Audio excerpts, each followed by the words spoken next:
తెలంగాణలో స్థానిక సంస్థల ఎన్నికల డ్రమ్ మోగింది. పంచాయతీరాజ్ బాడీలకు సంబంధించి రాష్ట్ర ఎన్నికల సంఘం కసరత్తు మొదలు పెట్టడంతో రాజకీయం హీట్ పెరిగింది. ఈసీ ఓటర్ల జాబితా సిద్ధం చేసే షెడ్యూల్ రిలీజ్ చేయగానే పల్లెల్లో ఫైట్ మొదలైనట్లయింది. సర్పంచ్ల పదవీకాలం పూర్తయినా ఆలస్యం అవుతుందేమోనన్న అనుమానాల మధ్య హైకోర్టు డెడ్ లైన్తో ఇప్పుడు రాష్ట్ర ప్రభుత్వం కూడా ఎలక్షన్కు రెడీ అయింది. కాంగ్రెస్, బీఆర్ఎస్, బీజేపీ మూడు ప్రధాన పార్టీలు స్థానిక సమరాన్ని ప్రతిష్టాత్మకంగా తీసుకుంటున్నాయి. అసెంబ్లీ, పార్లమెంట్ ఎలక్షన్స్ తర్వాత ఇప్పుడు గ్రామాల్లోనూ తమ సత్తా చాటుకోవాలని కాంగ్రెస్ పార్టీ జోరుగా సిద్ధమవుతోంది. పంచాయతీ పోల్స్ చుట్టూ రాజకీయ వాతావరణం వేడెక్కుతోంది. పంచాయతీ ఎన్నికలు పార్టీ గుర్తులు లేకపోయినా ప్రతి పార్టీ తమకు దగ్గరగా ఉన్న అభ్యర్థులను గెలిపించుకోవడమే లక్ష్యంగా పెట్టుకుంది. మీరేం చేశారో మేమేం చేశామో అన్న సవాళ్లు, కౌంటర్లతో పల్లెలోనే రాజకీయ సమరం మొదలైంది. కాంగ్రెస్ అధికారంలో ఉండి ముందుకు సాగుతుంటే బీఆర్ఎస్ మళ్లీ తాము బలమైన ప్రత్యర్థినే అన్న మైండ్ గేమ్ ఆడుతోంది. సర్పంచ్ల పదవీకాలం ముగిసిన ఎన్నికలు ఆలస్యమైన అంశంపై ఇప్పటికే హైకోర్టు క్లారిటీ ఇచ్చింది. సెప్టెంబర్ 30 లోపు ఎన్నికలు జరగాల్సిందే అన్న తీర్పు తర్వాత రాష్ట్ర ఎన్నికల సంఘం వేగం పెంచింది. ముసాయిదా ఓటర్ల జాబితా, అభ్యంతరాల స్వీకరణ, తుది లిస్టు ప్రచురణ అన్ని ఫాస్ట్ ట్రాక్లోకి వెళ్లాయి. ఇక ఎప్పుడైనా ఎన్నికల నోటిఫికేషన్ రానుంది. పార్టీల మధ్య డైలాగ్ వార్ హీట్ పెంచుతోంది. కేటీఆర్ కాంగ్రెస్ 20 నెలల్లో ఏం చేయలేదు అంటుంటే కాంగ్రెస్ ఎంపీలు రేషన్ కార్డులు, ఉచిత బస్సులు, ఇందిరమ్మ ఇండ్లు, రుణమాఫీ ఇవన్నీ కనిపించట్లేదా అంటూ కౌంటర్లు విసురుతున్నారు. పల్లెల్లో జనం మూడ్ ఎటు ఉంటుందో అదే ఈ ఎలక్షన్లో రిజల్ట్ చెబుతోందని అన్ని పార్టీలు భావిస్తున్నాయి. బీసీ రిజర్వేషన్ల ఇష్యూ కూడా కీలకమే. స్థానిక సంస్థల్లో 42% బీసీ కోటా అమలుపై ఇంకా సెంట్రల్ లెవెల్లో క్లారిటీ రాలేదు. ఈ అంశాన్ని కాంగ్రెస్ తమ సానుభూతి బేస్ పెంచుకునేందుకు వాడుకుంటుంటే బీఆర్ఎస్, బీజేపీలు కూడా ఒకరిపై మరొకరు దాడులు చేస్తున్నారు. మంత్రుల కమిటీ సలహాలు తీసుకుంటున్న రాజకీయ లెక్కలే ఎక్కువగా వినిపిస్తున్నాయి. బీఆర్ఎస్ కు ఇది లైఫ్ లైన్. ఎలక్షన్ ఎలా మారింది? పార్లమెంట్లో జీవో సీట్లు, బైపోల్లో థర్డ్ ప్లేస్ లో వెనక్కి వెళ్లిపోయిన గులాబీ పార్టీ ఇప్పుడు గ్రామాల్లో తమ బలం చూపించలేకపోతే క్యాడర్ మరింత డిమోరలైజ్ అవుతుందనే భయం ఉంది. అదే సమయంలో బీజేపీ, బీఆర్ఎస్ నేతల చేరికలతో ఊపందుకోవాలని చూస్తోంది. మరి ఫలితాలు ఎవరి దిశలో తిరుగుతాయో లోకల్ సమరమే చెప్పనుంది. ఇక ఇదే అంశంపై మనతో మాట్లాడడానికి దామోదర్ గారు, బీజేపీ నేత మనతో పాటు ఉన్నారు. సార్, సర్పంచ్ల పదవీకాలం పూర్తయిన తర్వాత కూడా హైకోర్టు ఎన్నికలు వాయిదా పడడంపై హైకోర్టు జోక్యం చేసుకుంది కదా, దీని మీద ఏమంటారు మీరు? ఇప్పుడు 18 నెలలు సర్పంచ్ ఎలక్షన్స్ అయిపోయి, ఆ కాలం అయిపోయి 18 నెలలు అయిపోయింది. ఇప్పటి వరకు ఏం చేసుకున్నారు కాంగ్రెస్ వాళ్ళు? ఏం చేశారు వాళ్ళు?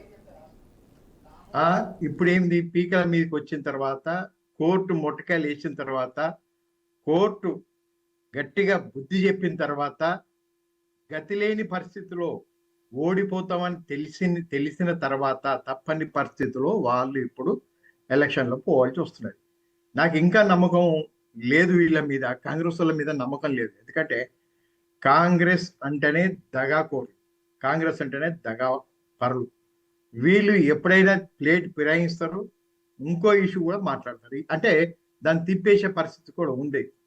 ఇప్పటికైనా బుద్ధి తెచ్చుకొని కాంగ్రెస్ వాళ్ళు ఈ సర్పంచ్ ఎలక్షన్స్ కానీ, జెడ్పీటీసీ కానీ, ఎంపీటీసీ కానీ, స్థానిక సంస్థల మున్సిపాలిటీస్ కానీ, కార్పొరేషన్లు కానీ ఎలక్షన్స్ కనుక వీళ్ళు కండక్ట్ చేస్తే చాలా మంచిది. ఎందుకంటే మొత్తము ఏవైతే ఉంటుందో మన పరిపాలన అనేది కుంటుపడిపోయింది. గ్రామాలలో ఏ పనులు జరగడం లేదు 18 నెలల నుంచి. దీనికి బాధ్యత ఎవరు తీసుకోవాలి? కాంగ్రెస్ వాళ్ళు తీసుకోవాలి. ఇంతకుముందు బీఆర్ఎస్ వాళ్ళు కూడా ఇట్లే చేశారు. ఇప్పుడు కాంగ్రెస్ వాళ్ళు కూడా ఇదే విధంగా చేస్తున్నారు. అది తెలంగాణ ప్రజలు అర్థం చేసుకోండి. వీళ్ళు మాయ మాటలు చెప్పి ఏదో వేసి పబ్బం గడుపుకోవడం తప్ప వాళ్ళకి కావాల్సింది ఎమ్మెల్యే ఎలక్షన్ గెలిచింది, అయిపోయింది. ఎంపీ వాళ్ళతో కాలేదు, కుంటుపడ్డారు. వాళ్ళ ఎమ్మెల్యేలు వాళ్ళు చూసుకున్నారు, వాళ్ళ స్వలాభం వాళ్ళు చూసుకున్నారు తప్ప కింది స్థాయిలో ఏం జరుగుతుంది అనేది మాత్రం వీళ్ళతోటి ఏం కావడం లేదు. ఇది ఏమి పని చేయడం లేదు. ఇప్పటికైనా వీళ్ళు ఎలక్షన్ చేస్తే చాలా సంతోషం అమ్మా. కనీసము కొంతమందికి రాజకీయంగా ఒక అనుభవం వస్తుంది. ఏవైతే కొత్త వాళ్ళు వస్తారో కనీసం ఆ విధంగా ముందుకు పోతుందని చెప్పి నేను అనుకుంటున్నాను. అయితే పంచాయతీ ఎన్నికల పార్టీ గుర్తు లేకపోయినా కాంగ్రెస్, బీఆర్ఎస్, బీజేపీలు ఎందుకు ప్రతిష్టాత్మకంగా తీసుకుంటున్నాయంటారు? ఇప్పుడు గుర్తులు అనేది మనకు మామూలుగా తెలిసిపోతాయి. ఏ గుర్తు పెట్టినా వీళ్ళు బీజేపీ వాళ్ళు, వీళ్ళు బీఆర్ఎస్ వాళ్ళు, వీళ్ళు కాంగ్రెస్ వాళ్ళు అనేది గుర్తు ఉన్నా గుర్తు లేకున్నా అక్కడైతే తెలిసి ప్రతి ఒక్కరికి తెలుసు. వీళ్ళు కాంగ్రెస్ వాళ్ళు, బీజేపీ వాళ్ళు, బీఆర్ఎస్ వాళ్ళు అని చెప్పగలుగుతాం, కమ్యూనిస్ట్ వాళ్ళు అని చెప్పగలుగుతాం. ఇక్కడ గుర్తు లేకున్నా గుర్తు మనకు తెలిసిపోతుంది, గుర్తు పడుతుంది అక్కడ. కాకపోతే అధికారంలో ఉన్నప్పుడు అది కాంగ్రెస్ ఉండొచ్చు, ఇంతకుముందు బీఆర్ఎస్ ఉండొచ్చు. వీళ్ళు ఏం చేస్తారంటే ఏవి గెలిచినా ఈ మా గొర్రెలే, ఈ మా మందలనే ఉంటాయి, ఈ మా దొడ్లనే ఉంటాయి అని చెప్పేసి కలుపుకునేవాళ్ళు.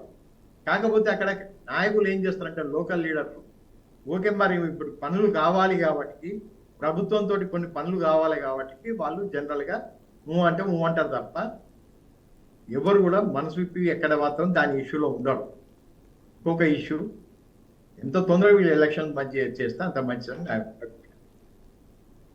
అయితే అసెంబ్లీ, పార్లమెంట్ ఎన్నికల్లో ఫలితాల తర్వాత గ్రామ స్థాయిలోనూ కాంగ్రెస్ తన ఆధిపత్యం కొనసాగించగలదంటారా? లేదమ్మా, ఇప్పుడు ఆ ఛాన్స్ లేదు.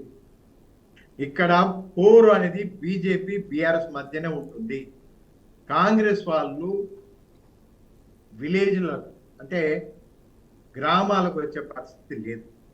ఇప్పుడే మేము చూసాం, కడియం శ్రేయర్ కూడా అక్కడ తిరగలేని పరిస్థితిలో ఉన్నాడు మాకు వరంగల్ జిల్లాలో.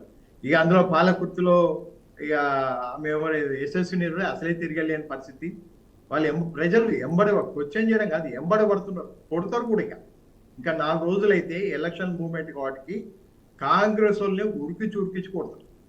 ఎందుకంటే వీళ్ళు చేసిన దొంగ వాగ్దానాలు, దొంగ పనులు, దొంగ వాగ్దానాలు. 6 గ్యారంటీలు చెప్పింది, ఒక్క గ్యారంటీ ఎక్సెప్ట్ ఆ 6 గ్యారంటీలో ఉప గ్యారంటీ అయినా స్త్రీలకు ఉచిత బస్సు పథకం తప్ప ఈ రోజు కూడా ఏ పథకము 100% ఇంప్లిమెంట్ చేసిన దాఖలాలు లేవు. ఏవి చేయలేరు కూడా. వీళ్ళతో కాదుగా. ఇంతకుముందు కాంగ్రెస్ లో కొంత మారిలో ఉండడం ప్రజలు కొంచెం ఒక అడుగు ముందుకేసి వీళ్ళు కాంగ్రెస్ వాళ్ళు ఏషియన్లో తప్ప ఇప్పుడు లేరు. వాళ్ళు నమ్మే పరిస్థితి లేరు. ఎందుకంటే బీఆర్ఎస్ నిండా ముంచేషన్లు, ఇప్పుడు కాంగ్రెస్ వాళ్ళు కూడా నిండా ముంచుతారు ప్రజల్ని. అది ప్రజలకి ఇప్పుడు అర్థమవుతుంది. ప్రజలకు అర్థమవుతుంది కాబట్టికే ప్రజల్ని చీకొడతారేమో అని భయంతో, కాంగ్రెస్ వాళ్ళని చీకొడతారో అని భయంతో ఇన్ని రోజులు స్థానిక సంస్థల ఎలక్షన్స్ ఆపారు.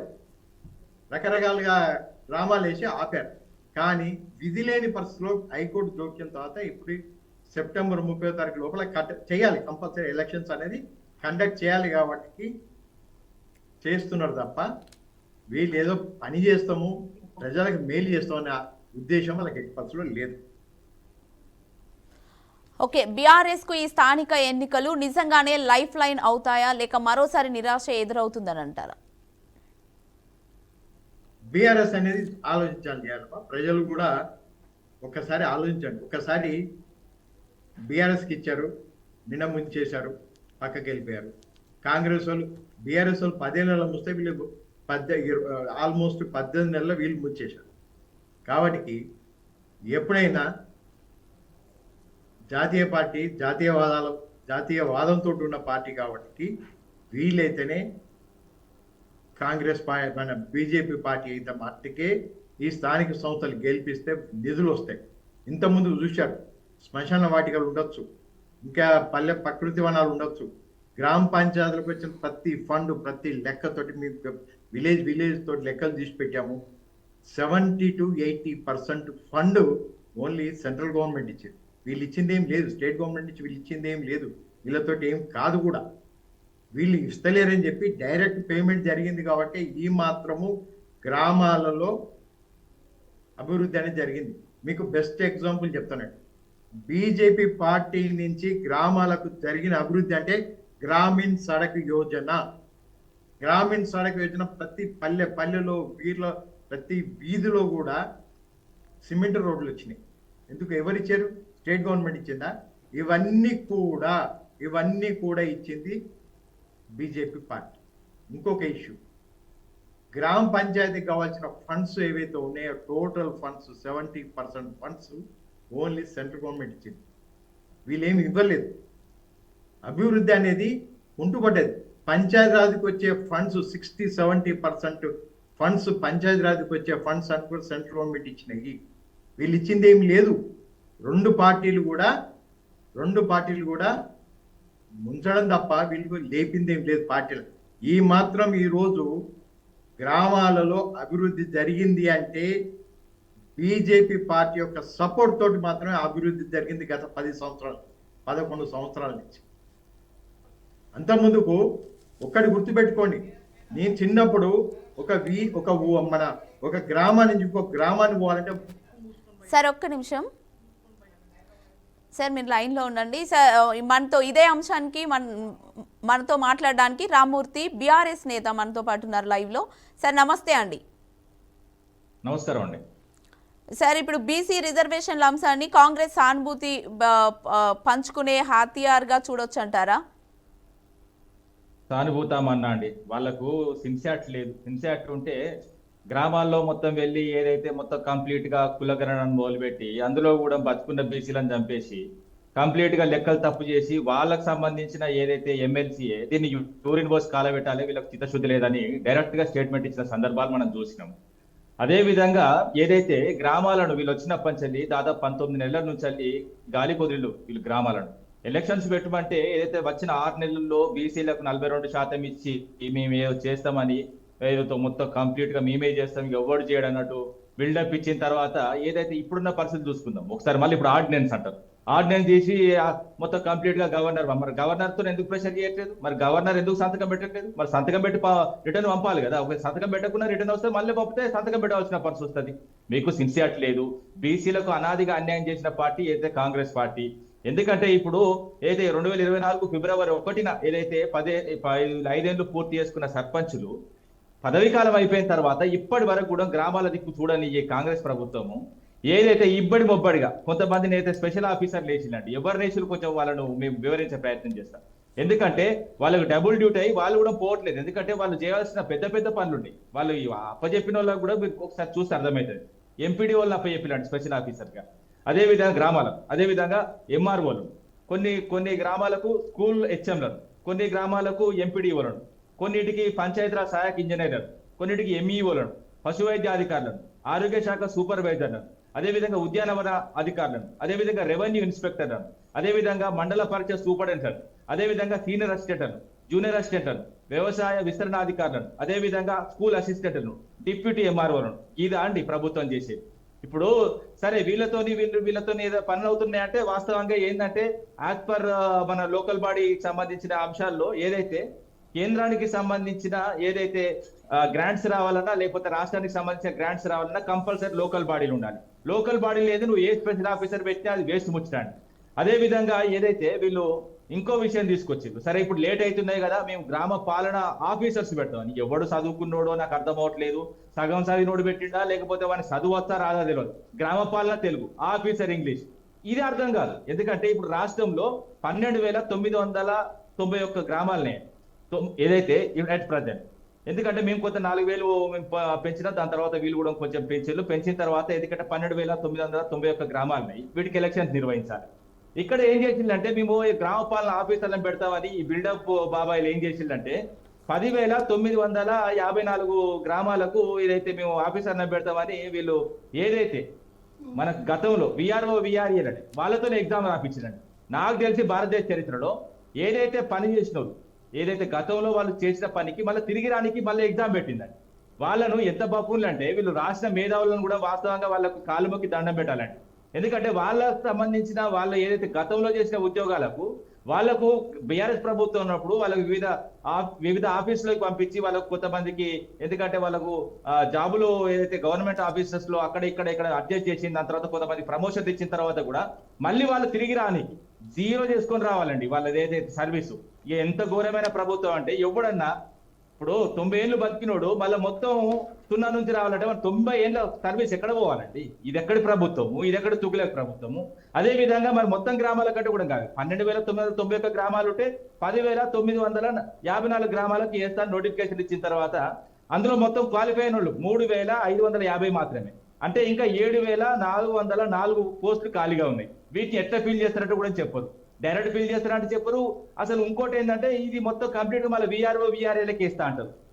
విఆర్ఓలు దాదాపు ఏంటంటే విఆర్ఓలు రాష్ట్ర వ్యాప్తంగా 6,000 మంది ఉన్నారు. అదే విధంగా విఆర్ఏలు 21,000 మంది ఉన్నారు. మరి మొత్తం వీళ్ళు ఇద్దరు కలిపితే 27,000 మంది ఉన్నారు. మళ్ళీ వాళ్ళు తిరిగి స్థానాలకు వస్తే కూడా గ్రామాలకు కాదుగా ఇంకా డబల్ కూడా అవుతారు. మరి వాళ్ళని తీసుకురారు. ఎక్కడున్న వాళ్ళు అక్కడనే పెడతారు, కొంతమందిని తీసుకొచ్చి పెడదామంటారు, మళ్ళీ అది దాన్ని అక్కడనే పెట్టేసింది. అదే విధంగా గ్రామ పంచాయతీలు ఏదైతే ఇప్పుడు కూడా మీకు చెప్పాను 12,991 ఉంటే గ్రామ పాలన ఆఫీసర్స్ ఒకవేళ మొత్తం ఫిల్ చేస్తే 10,954 ఫిల్ చేస్తే మరి మిగతా 2,037 గ్రామాలు ఎడబోవాలండి. ఇప్పుడు సరే ఒక మాట మాట్లాడుకుందాం.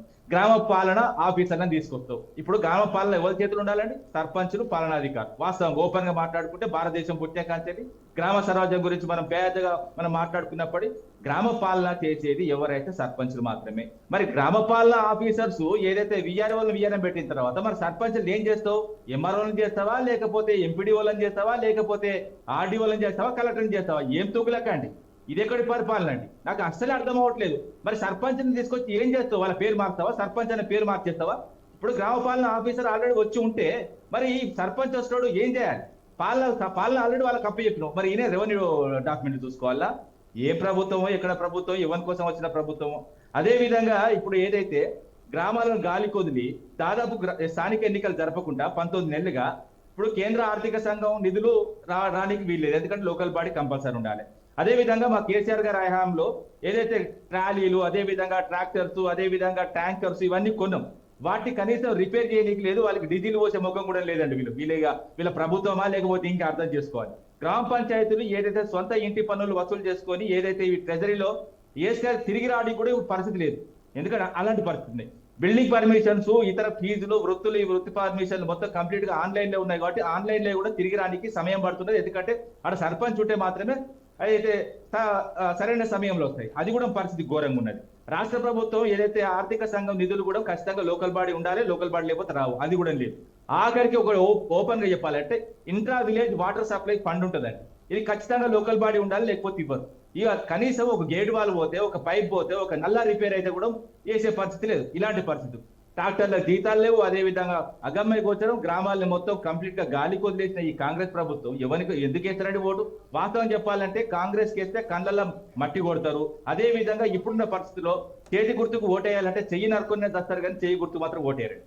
ఇంకోటి ఏంటంటే బీజేపీలో మొత్తం మేము అది చేసినామంటే మీరు ఏం చేయలేదండి. వాస్తవంగా మీతోనే తెలంగాణకు ఏం లాభం లేదు. అదే విధంగా మీరు 8 మంది గెలిచిన ఏదైతే ఎంపీలు వాస్తవంగా ఉత్సాహ విగ్రహాలకు కూడా పనికిరారు. వాళ్ళు వాస్తవంగా మూసి నదిలో ఎంత తొందరగా దునికి చచ్చిపోతే అంత మంచిది. ఎందుకంటే ఇప్పుడు ఈ 8 మంది కనీసం 2 బడ్జెట్లు అండి. 23, 24 0 మనకు ప్రత్యేకంగా. అదే విధంగా 25, 26 0.